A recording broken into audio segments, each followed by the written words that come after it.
बाबा बागेश्वर ने हमेशा से अपनी इस इच्छा को जाहिर किया है कि वो भारत को एक हिंदू राष्ट्र बनता हुआ देखना चाहते हैं। जो लोग उनसे सहमत हैं वो उनके कार्यक्रमों में जाते हैं, उनमें आस्था रखते हैं, उनकी बातों को, उनके प्रवचन को सुनते हैं। इस विवाद में गए हुए कि वो क्या कह रहे हैं, नहीं कह रहे। देश चलेगा तो संविधान के आधार पर चलेगा। राजनीतिक दल उसमें अपनी राजनीतिक रोटियां सेकने के लिए, तुष्टीकरण की राजनीति को बढ़ावा देने के लिए और किसी एक धर्म विशेष को अपने पक्ष में करने के लिए बिना मतलब के इसमें आरोप प्रत्यारोप लगाने लगते हैं। जब किसी दूसरे धर्म के लोग अपने धर्म के बारे में ये सारी बातें करते हैं तब तो ये लोग नहीं बोलते राजद जैसी पार्टियां।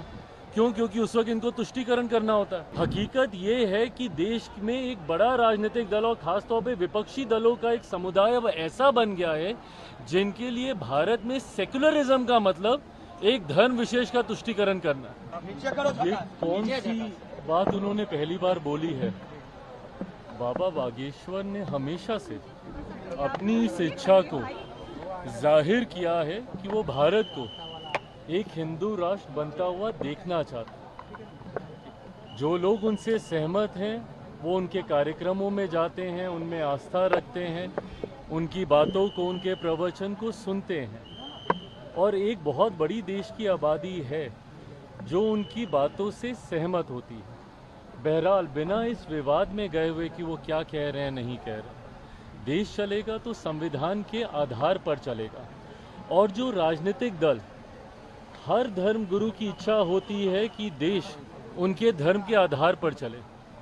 ऐसे में वो अपनी इच्छा को रखते हैं, उनके अनुयायी उनकी बातों को सुनते, मानते, समझते हैं। ऐसे में मैंने पहले भी इस बात को कहा है कि किसी भी राजनीतिक दल को इसमें हस्तक्षेप करने का कोई मतलब ही नहीं है। जब ये बात स्पष्ट है कि देश संविधान के आधार पर चलेगा, बट कुछ राजनीतिक दल उसमें अपनी राजनीतिक रोटियां सेकने के लिए, तुष्टीकरण की राजनीति को बढ़ावा देने के लिए और किसी एक धर्म विशेष को अपने पक्ष में करने के लिए बिना मतलब के इसमें आरोप प्रत्यारोप लगाने लगते हैं। बाबा बागेश्वर ने पहली बार नहीं कहा, उन्होंने कई बार इस बात को कहा। बट ऐसे में जो यहाँ के स्थानीय राजनीतिक दल हैं, पहले तो उनके आने का ही विरोध करने लग जाते हैं, उसके बाद उनके यहाँ रहने का, उनकी बातों का, उनके कहे का। भाई आप एक राजनीतिक दल हैं, आपको क्या लेना देना कोई धर्मगुरु आके क्या कह रहे हैं, नहीं कह रहे हैं। जब किसी दूसरे धर्म के लोग अपने धर्म के बारे में ये सारी बातें करते हैं तब तो ये लोग नहीं बोलते राजद जैसी पार्टियां। क्यों? क्योंकि उस वक्त इनको तुष्टीकरण करना होता है। हकीकत ये है कि देश में एक बड़ा राजनीतिक दल और खासतौर पे विपक्षी दलों का एक समुदाय अब ऐसा बन गया है जिनके लिए भारत में सेक्युलरिज्म का मतलब एक धर्म विशेष का तुष्टीकरण करना है। ये सोच ही पूरी तरीके से गलत है।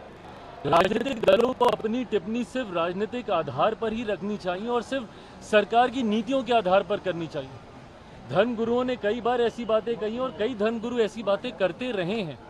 इस विवाद में किसी राजनीतिक दल को पढ़ने की जरूरत ही नहीं है। राजद के पास अगर इतना ही समय है तो फिर वो भी अपनी एक धर्मशाला अलग से खोल लें।